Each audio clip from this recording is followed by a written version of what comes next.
የግል አሰሪ ተቋማት ለዓለም ተለዋዋጭ ችግሮች የማይበገሩበት ደረጃ ላይ በመድረስ የራሳቸውንና የሰራተኞቻቸውን ዋስትና ሊያስጠብቁ እንደሚገባም የኢትዮጵያ አሰሪ ፌዴሬሽን ኮንፌዴሬሽን ገለጸ።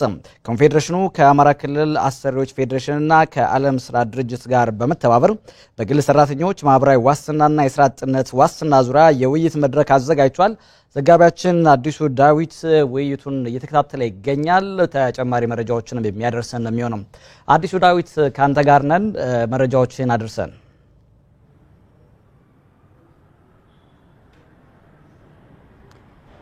እሺ አመሰግናለሁ ሀብታሙ። እንግዲህ ቀደም አንተም በመግቢያ እንደገለጽከው የኢትዮጵያ አሰሪ ፌዴሬሽኖች ኮንፌዴሬሽን ከዓለም የስራ ድርጅትና ከአማራ ክልል አሰሪ ፌዴሬሽን ጋር በመተባበር አጠቃላይ በግሉ መስሪያ ቤቶች ላይ የሚሰሩ ሰራተኞች ማህበራዊ ዋስትናቸው እና ደግሞ የስራ ዋስትናቸው እንዴት መጠበቅ አለበት በሚለው ዙሪያ ላይ የፌዴሬሽኑ የሚመለከታቸው አካላት ከግል የስራ ድርጅት የስራ አስኪያጆች እንዲሁም ደግሞ የመንግስት አካላት በተገኙበት የውይይት መድረክ ነው እየተካሄደ ያለው።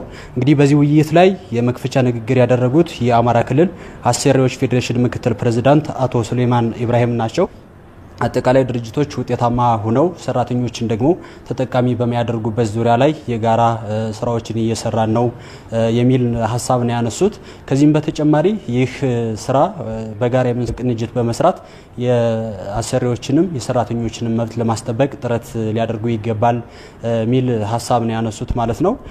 እንግዲህ ንግግር አሁን ዓለማችን ላይ በሚከሰቱ የተለያዩ ችግሮች ምክንያት ማለትም እነዚህ ችግሮች የህዝብ ብዛት በየጊዜው የኑሮ መስተጋብር እንዲሳቢ በማድረግ ምርትና ምርታማነታቸውን ቀድመው በማሳደግና ህልውናቸውን በማረጋገጥ ይገባል የሚል ሀሳብ ነው ያነሱት። እንግዲህ የዛሬው ውይይት ዋና ዓላማም እሳቸው እንደገለጹት ማለት ነው ማህበራዊ ዋስትና እንዲጠበቅላቸው ሰራተኞች ማለት ነው እንዲሁም ደግሞ የስራ አጥነት ዋስትናቸውም እንዲከበር እነዚህን ተግባራት አጠናክሮ ማስቀጠል የሚል ሀሳብ ማስቀጠል ይገባል የሚል ሀሳብ ነው ያነሱት። ሌላው ደግሞ ማህበራዊ ዋስትና እንግዲህ ሰራተኞች በተለያየ ምክንያት ችግር ውስጥ እንዳይገቡና እንዳይበተኑ ቤተሰቦቻቸው አደጋ ውስጥ እንዳይወድቁ የግል ድርጅቶች በመተሳሰብ ሰራተኞቻቸው ጋር በቅንጅት መስራት ይጠበቅባቸዋል የሚል ሀሳብ ነው ያነሱት።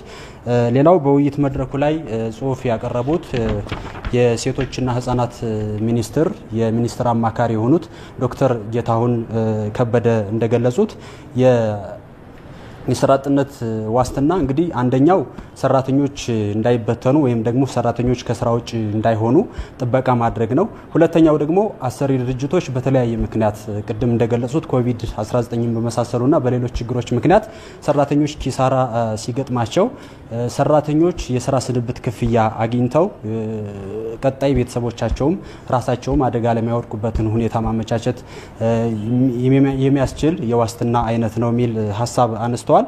እንግዲህ በተለያዩ ችግሮች ምክንያት የስራ አጥነት ችግር ሊያጋጥም ይችላል።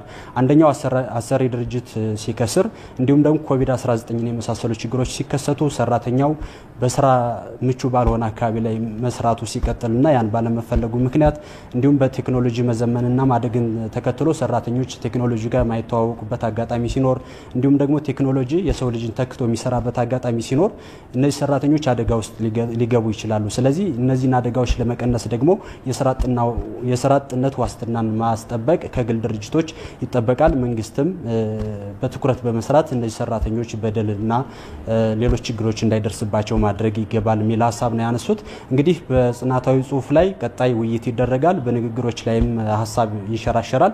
በቀጣይ በማህበራዊ ዋስትና ላይ ጽሁፎች ቀርበው ሀሳቦችም ተነስተው ውይይት የሚደረግበት ይሆናል። እነዚህን ጨምረን ደግሞ በዜና ሰዓት ወጃችን ተጨማሪ መረጃዎችን ይዘን የምንመለስ ይሆናል። መልካም አዲሱ እንግዲህ ቀደም ሲል ባልደረባችን ድልነሳ መንግስቴ ከአዲስ አበባ በቀጥታ መስመራችን ላይ ነው ያለው።